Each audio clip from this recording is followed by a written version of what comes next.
Today, we're going to break down the top 10 games I am thankful never got a sequel. Some of these games had giant budgets, huge hype, and massive studios behind them, and they still exploded on impact.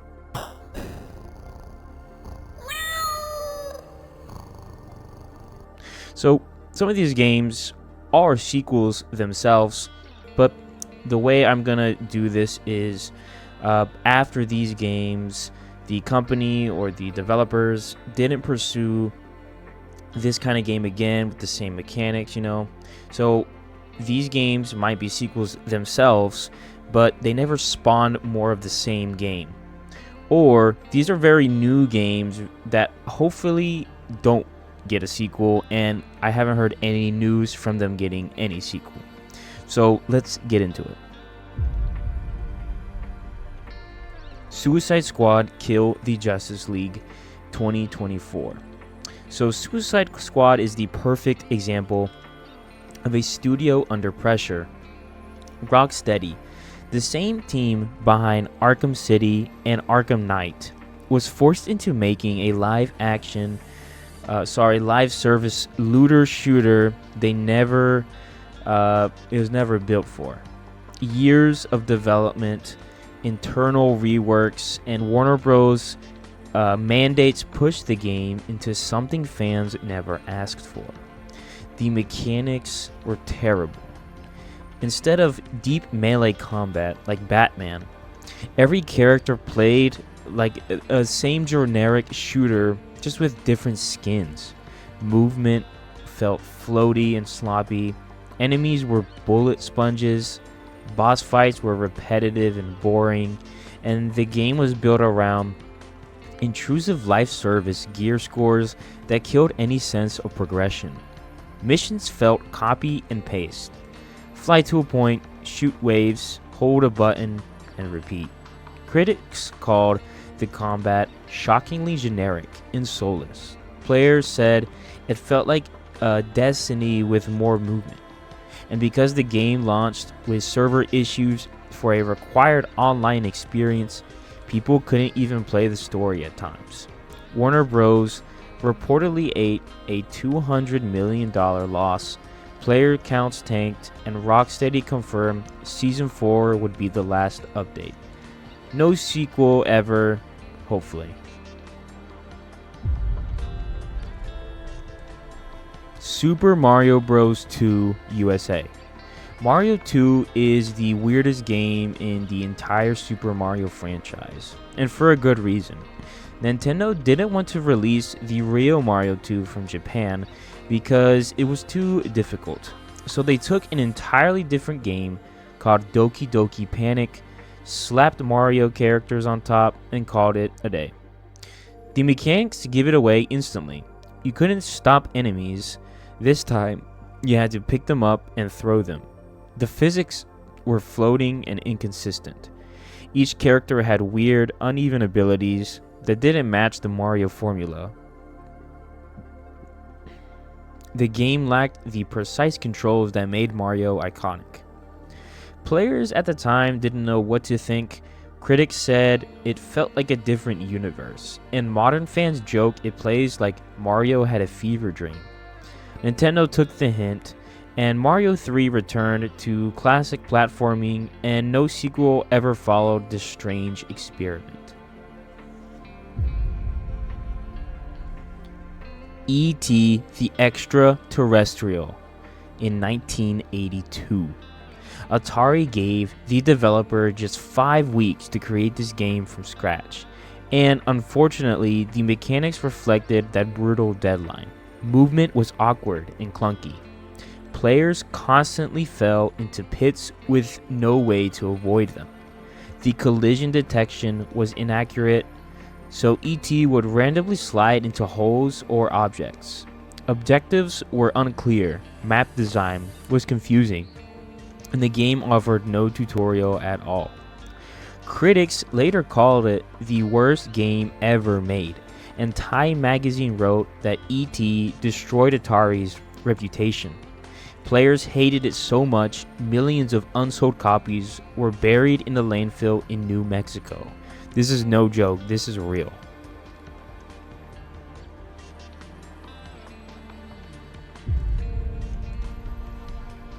The Lord of the Rings Gollum 2023.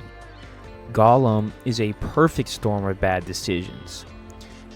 Daedalic Entertainment, a studio known for point-and-click narrative games, was suddenly tasked with making a 3D stealth action title on a small budget, and it went exactly how you think. Mechanically, the game was broken. Animations were stiff and unnatural. Gollum's climbing and stealth controls were unresponsive, leading to cheap deaths. The AI was very inconsistent. Sometimes enemies ignored you entirely. Sometimes they saw you through walls. Textures popped in, levels were empty, and performance issues affected every platform.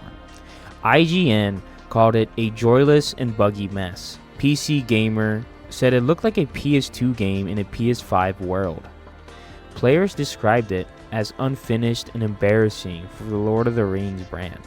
The launch was so catastrophic that Daedalic shut down their entire development division, and the Gollum IP died instantly. Pac-Man Atari 2600 is one of the biggest disappointments of the 1980s. Atari wanted a massive hit and rushed out a port of Pac-Man under severe memory and hardware constraints. The mechanics suffered terribly. Ghosts flickered non-stop because the system couldn't handle rendering them properly. The maze was nothing like the arcade layout. Simplified, ugly, and jagged. Pac-Man's movements was sloppy, the sound effects were harsh, and collision detection often failed. Players returned the game in huge numbers and complained it was barely Pac-Man. Atari never made another direct sequel to this Pac-Man engine.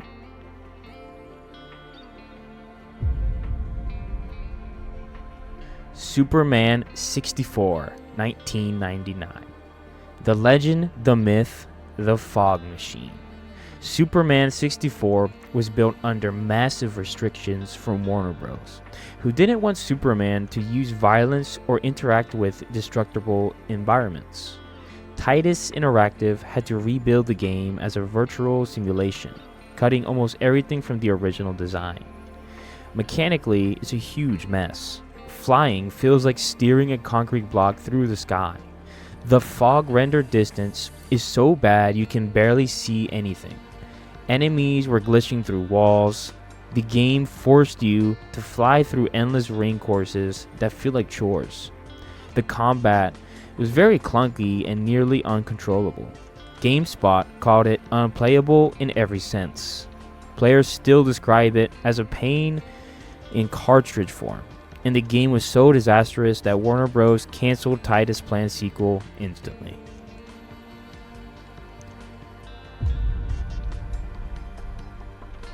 The Legend of Korra 2014. Platinum Games is known for stylish, fast, polished combat, but Korra was a low-budget, fast turnaround project. Nickelodeon wanted done quickly. The mechanics never had time to develop. Combat was very shallow and repetitive, with most enemies dying in simple button-smashing combos. Bending felt weak and underpowered. The dodge parry timing was very inconsistent, and some bending styles were basically useless outside specific encounters. The level design was repetitive, and the campaign was shockingly short. Critics were very harsh. Destructoid called it the definition of wasted potential. IGN said it fails to capture the show's energy, and fans consider it one of the biggest letdowns of the decade. Nickelodeon quietly abandoned all future Korra game plans after this.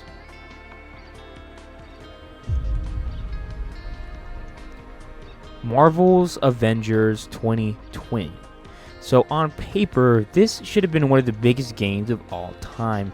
Instead, it became a live service crash course in what not to do. The mechanics completely destroyed it. Combat was very repetitive and floaty. Missions were copy and paste with identical enemy waves. The gear system felt basically meaningless. Getting loot for Captain America just increased random numbers without real visual changes. And the enemy AI was basically brain dead. Boss fights repeated constantly, and the game forced grinding for upgrades. Critics said it felt like a mobile game stretched into a console game.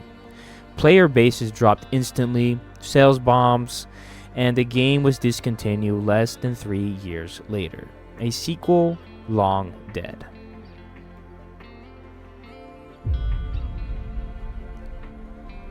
Rambo the Videogame, 2014.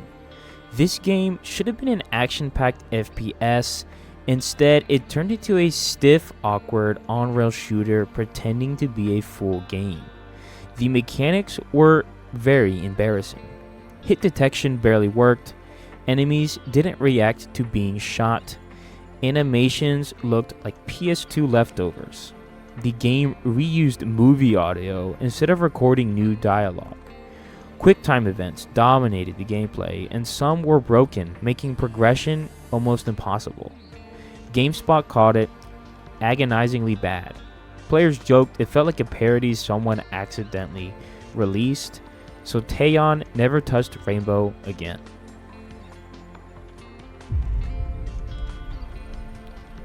Skull Island, The Rise of Kong, 2023.